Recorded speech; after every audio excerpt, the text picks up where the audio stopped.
टूटू चिड़िया अपने ससुराल बहुत सारे सपने सजा कर लेकर जा रही थी। उसके पति की सरकारी नौकरी थी। टूटू चिड़िया ने सोचा था कि जैसा जीवन उसे अपने मायके में देखने को मिला है, अब उसे ससुराल में जाकर वो सब नहीं सहना होगा। छोटा सा परिवार था। उसके पति की दो बहनें और एक माँ थी और उसके पिता का कुछ ही साल पहले देहांत हो गया था। उसे लगा था कि वो अपने ससुराल में राज करेगी। कुछ ही दिन बीते थे। उन कुछ दिनों में टूटू अपने ससुराल में बहुत आराम से थी, मगर कुछ दिनों के बाद उसके पति की नौकरी चली जाती है। अब हम क्या करेंगे? हमारे घर का खर्चा कैसे चलेगा? तुम्हारी अभी दो बहनें भी हैं, उनकी शादी भी कर ली है। हम ये सब कैसे करेंगे? क्या करूँ टूटू, कंपनी घाटे में चल रही थी इसलिए बंद हो गई। तुम चिंता मत करो, कुछ न कुछ करके मैं अपना घर चला लूँगा। कुछ साल बीत गए, लेकिन उसके पति को कहीं भी नौकरी नहीं मिली और इसी सालों के बीच में उसने अपनी एक बहन की शादी कर दी और उसके कुछ ही दिन बाद टूटू को एक बच्चा हुआ। अब टूटू की चिंता और ज़्यादा बढ़ने लगी थी। सुनिए, अब मैं क्या करूं? अब तो हमारी एक बेटी भी हो गई है। अपनी इच्छा तो मैं मार भी लेती थी, पर बच्चे की ज़रूरत तो पूरी करनी होगी ना। जानता हूँ टूटू, मैं भी इतने सालों से कोशिश कर तो रहा हूँ। और कुछ ही महीनों बाद टूटू ने एक और बच्चे को जन्म दिया। बेटा, तुम्हारी एक बहन की शादी तो हो गई, लेकिन एक बहन अभी और है, उसकी तो शादी कैसे होगी? माँ, हम ये घोंसला बेच देती है। मैं क्या करूँ, दिन रात कोशिश में लगा तो रहता हूँ लेकिन कहीं काम नहीं मिल रहा। कुछ ही समय बाद उसके पति ने घर बेचकर अपनी दूसरी बहन की शादी कर दी। टूटू चिड़िया अब बहुत दुखी रहने लगी थी। अब तो रोज ही टूटू और उसके पति के बीच में लड़ाई होने लगी थी। एक दिन उसके पति ने इन सब से तंग आकर आत्महत्या कर ली और टूटू चिड़िया के सारे सपने टूट गए। अब सारी जिम्मेदारी टूटू चिड़िया पर आ पड़ी थी।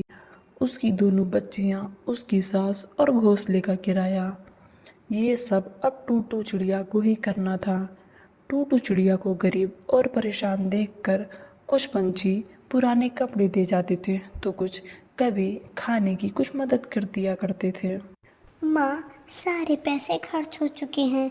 जो भी पैसे बचे थे वो घोंसले का किराया देने में चले गए हैं।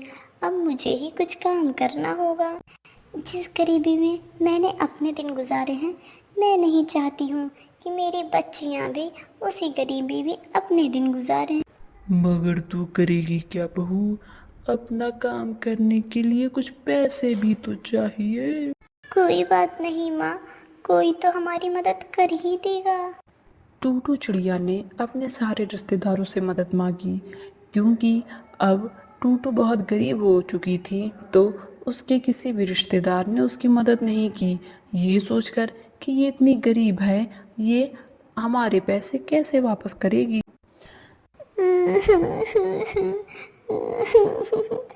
अब मैं क्या करूं? मेरी तो कोई मदद भी नहीं कर रहा है। लेकिन जो भी हो, मैं कुछ न कुछ ज़रूर करूंगी। लेकिन इतने से पैसों में मेरा क्या होगा? इतने से पैसों में मैं कौन सा काम करूंगी? रास्ते में टूटू चिड़िया को उसके बचपन का दोस्त गोला चिड़ा मिलता है। वो टुनटुनी को बहुत पहले से ही जानता रहता है। अरे टूटू, तुम कैसी हो और क्या कर रही हो? और तुम यहाँ कैसे हो? और ये क्या हाल बना के रखा है तुमने अपना? गोलू, मैं ठीक हूँ। मैं यहीं पास में किराए पर रहती हूँ। मगर तुम्हारे पति की तो सरकारी नौकरी थी। हाँ, लेकिन उनकी नौकरी चली गई और अब तो वो इस दुनिया में भी नहीं है। मेरे पास तो सिर्फ अब 1,000 रुपये बचे हैं। मुझे समझ नहीं आ रहा है मैं इतने से पैसों में कौन सा काम करूं। मुझे अपने घोंसले का किराया भी देना है, मेरी 2 छोटी छोटी बच्चियां भी हैं और मेरी बूढ़ी सास भी हैं। गोलू, मुझे तो कुछ समझ नहीं आ रहा है कि मैं क्या करूं। इतनी चिंता मत करो टुनटुनी, तुम चलो मेरे साथ। गोलू से थोक रेट वाली चूड़ियों की दुकान लेकर जाता है। ये मेरी ही दुकान है टुनटुनी। फ्री में देखकर मैं तुम्हारे आत्मसम्मान को ठेस नहीं पहुंचाना चाहता, इसलिए ये लो, ये चूड़ियों के 1,000 रुपये हैं। मैंने तुम्हें सस्ते दाम पर दिया है, लेकिन तुम इन्हें अच्छे दाम पर बेचना। तुम इन चूड़ियों को 20 रुपये दर्जन बेचना, और जैसे ही मुनाफा होने लगे तो तुम इन्हें 30 रुपये दर्जन बेचने लगना। टूटू चिड़िया बहुत खुश हो गई थी। उसे लग रहा था कि उसकी सारी परेशानियों का हल उसे मिल गया है। अब टूटू चिड़िया उस चूड़ी को लेकर बेचने के लिए निकल गई। चूड़ी ले लो, चूड़ी ले लो, नई नई फैशनेबल चूड़ी ले लो।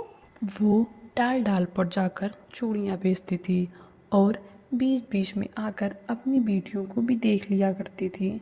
आसपास के पक्षी उससे गरीब समझकर उससे कोई मोल भाव नहीं करते थे और इस तरह से टूटू चिड़िया की चूड़ियों की बिक्री बहुत जोर शोर से होने लगी। ऐसे ही देखते देखते 1 साल बीत गया था। अब टूटू चिड़िया के अच्छे दिन आ गए थे।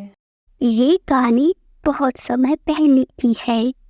ये कहानी उस जंगल की है जिस जंगल का नाम पक्षी वन है। पक्षी वन में कई सारे जानवर और पक्षी रहा करते थे, लेकिन उस जंगल की रानी एक थी, रानी चिड़िया। रानी चिड़िया के पति सूरमा सिंह की कुछ ही दिन पहले मृत्यु हो गई थी, इसलिए अब रानी चिड़िया बहुत अकेली हो गई थी और उसे अब अकेले ही ये सारा साम्राज्य संभालना था। रानी चिड़िया के जीवन में अब सिर्फ एक ही चीज की बहुत महत्व रह गई थी, वो था उसका सुनहरा अंडा, जो अब कुछ दिन में टूटकर उसमें से एक प्यारी सी चिड़िया निकलने वाली थी। अरे मेरी प्यारी चिड़िया, कब इस अंडे से बाहर आओगी? मुझे तुम्हारे बाहर आने का बेसब्री से इंतजार है। और जब तुम इस प्यारी सी दुनिया में वापस आओगी तो मैं तुम्हारा नाम बेटू रखूंगी, क्योंकि ये नाम मुझे बहुत पसंद है और तुम्हारे पिता को भी ये नाम बहुत प्यारा था, वो भी तुम्हें यही नाम देना चाहते थे। अब बस तुम जल्दी से इस दुनिया में आ जाओ। उसी जंगल में एक गुफा में एक उल्लू भी रहता था, जो बहुत दुष्ट था। सालों से उसकी बस एक ही इच्छा थी कि इस पूरे जंगल पे सिर्फ उसका राज हो, और सारे पक्षियों पर अपना हुक्म चलाना चाहता था। लेकिन उस जंगल में सिर्फ और सिर्फ चिड़िया का राज था। वहां पर शेर, हाथी, ये सारे जानवर भी राज नहीं करते थे। मुझे अब इस चिड़िया के राज्य को खत्म करना ही होगा, चाहे अब जो हो जाए। इस पूरे साम्राज्य और इस सुंदर से जंगल पर सिर्फ और सिर्फ हम उल्लुओं का राज होना चाहिए, क्योंकि इस जंगल के करता धरता सिर्फ हम हैं। अब तो रानी चिड़िया के पति की मौत भी हो गई है। अब रानी चिड़िया को रास्ते से हटाना बहुत आसान होगा, लेकिन इसके लिए मुझे किसी बड़े पक्षी की भी जरूरत होगी। मैं चील या गिद्ध को अपने इस प्लान में शामिल करता हूँ। वो उल्लू अपने इस खूंखार इरादे के साथ ही अपने दूसरे पंछी की तलाश में निकल जाता है। उल्लू उस चील के पास जाकर अपनी सारी योजना बताता है। गिद्ध, जैसा कि मैंने तुम्हें बताया है, हमें अब रानी चिड़िया को हटाना होगा और उसके बाद मैं इस जंगल का राजा बन जाऊंगा। इसके बाद तुम्हें जिस भी जानवर को इस जंगल में मार कर खाना होगा तुम खा सकते हो। मैं तुम्हें नहीं रोकूंगा, तुम्हें खुली आजादी होगी। तुम जिसको भी मारना चाहोगे तुम मार सकोगे। तुम्हारा उपाय तो बहुत अच्छा है उल्लू, लेकिन अगर तुम राजा बन गए और तुमने राजा बनने के बाद अपनी जबान से मुकर गए तो फिर क्या? अरे नहीं नहीं गिद्ध, ऐसा नहीं होगा। मैं अपनी जबान से नहीं मुकरूंगा। उन दोनों ने योजना बनाई। उसके बाद उल्लू रानी चिड़िया के पास अपनी योजना को अंजाम देने के लिए पहुंच गया। अरे उल्लू, क्या हो गया? तुम इतने परेशान क्यों लग रहे हो? रानी चिड़िया, जल्दी मेरे घर चलो। मेरी पत्नी को पता नहीं क्या हो गया है। अच्छा ठीक है, चलती हूँ। लेकिन उसके पहले ये तो बताओ, क्या हुआ है उसे? पता नहीं, अचानक सुबह जब वो घर में काम कर रही थी तो वो बेहोश हो गई। उसके बाद मैंने बहुत कोशिश की लेकिन वो उठ नहीं रही है। कृपया करके जल्दी से चलो और मेरी पत्नी को देखो। ठीक है अमरू, मैं तुम्हारे साथ चलती हूँ, लेकिन मैं अपने सुनहरे अंडे को भी अपने साथ लेकर चलूंगी। मैं इसे अकेला नहीं छोड़ सकती। ठीक है रानी, आप इसे भी ले लीजिए और मेरे साथ चलिए। फिर रानी चिड़िया उस उल्लू की बात मानकर अपने सुनहरे अंडे को लेकर उस गुफा में चली जाती है और उल्लू और गिद्ध के प्लान में फंस जाती है। क्यों रानी चिड़िया, फंस गई ना मेरी जाल में? अब तो तुम्हारी मृत्यु निश्चित है। रानी चिड़िया उस उल्लू की चाल को समझ जाती है, लेकिन अब बहुत देर हो चुकी थी। वो अब कुछ नहीं कर सकती थी। देखो उल्लू, तुम ये बहुत गलत कर रहे हो।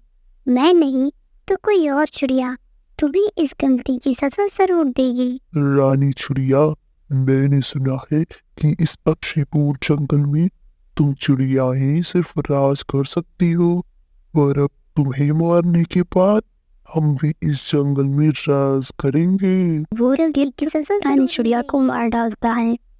उस दिन के बाद से उस जंगल में उस उल्लू का राज होता है।